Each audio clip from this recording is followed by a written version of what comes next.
Hey everybody. By now, some of you are starting to get some of the new stuff in your hands, and one of the new items we had is called the FPM, the floating pod mount. So here's what we got going on here. The way that GL mounts the center pod, the ball is captured, which means the ball can it doesn't move in or out. It can spin all the way around, but it can't move forward or backwards, which in theory you would think that's what you want. The problem is that the links are static. So when they go up, as they go up in a radius, the endpoint goes back, and then when they go down, they also go back, which means it's never really freed up the way it's stock. So when your pod is level with the chassis, it feels great. But as soon as you have any droop in it, it gets in a bind. As soon as you hit a bump, it also gets in a bind, which means when you go through a turn and a car starts tweaking a little bit, it also gets in a bind. So the car gets the only reason why it's as smooth as it is because of the slop that's in the links and in the balls, right? So a little diagram for that, it would be this.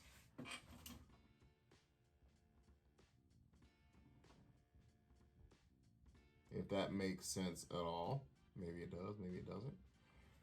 Okay, so nothing wrong with the links moving up and move in position, but the thing is, you have 3 points that are contacting, which is going to be your end links and the center pod. So if the center pod is locked, it means it cannot move forward and back, but the side links are forcing it to move forward. Well, actually, we have forward, not backwards. Then it gets in a bind. Period. So what I've done is I made this is nothing new. It's been done 12 scale. It's not it's new to GL, but not new. I didn't design the theory behind the floating pod mount. It's just something that we don't have available for the GL products. And so the centerpiece that I designed, it allows that center ball to stay stationary, left, right, up, and down, but it will also let you, it gives it the freedom to move in or out. So when those links are going in or out, the ball will move in or out with it. So it keeps it free at all positions. So that's the theory behind it. For those of you that have it, I'm gonna do a little install for you. This is just a regular chassis.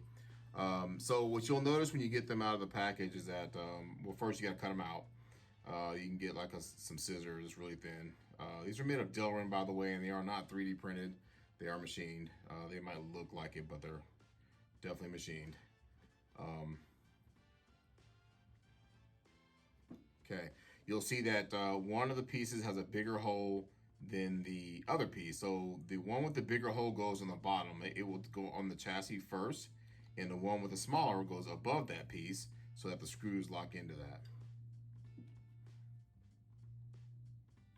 The bottom holes are a little bigger to allow it to float a little bit so nothing gets bound up. So don't be really too concerned with that. It'll all seat up when it's all said and done. And y'all see that? There we go.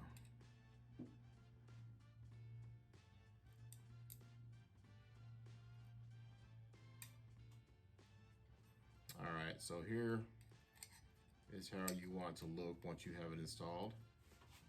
Just like that. The little notch that's on there, it goes up top towards the back of the car. If you guys can see that really good. There we go. That's what you want right there. That's basically it. Tighten it down. If it feels like it's bound up when it's on the car, you can back the screws off just a little bit to give you a little freedom.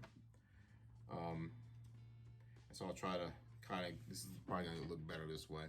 All right, so with the regular link, the regular way the car is set up, it'll feel great like this, right? But as soon as you bring the pod down, it gets in a weird bind.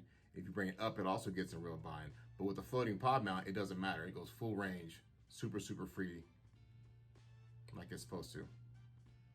All right, thank you guys.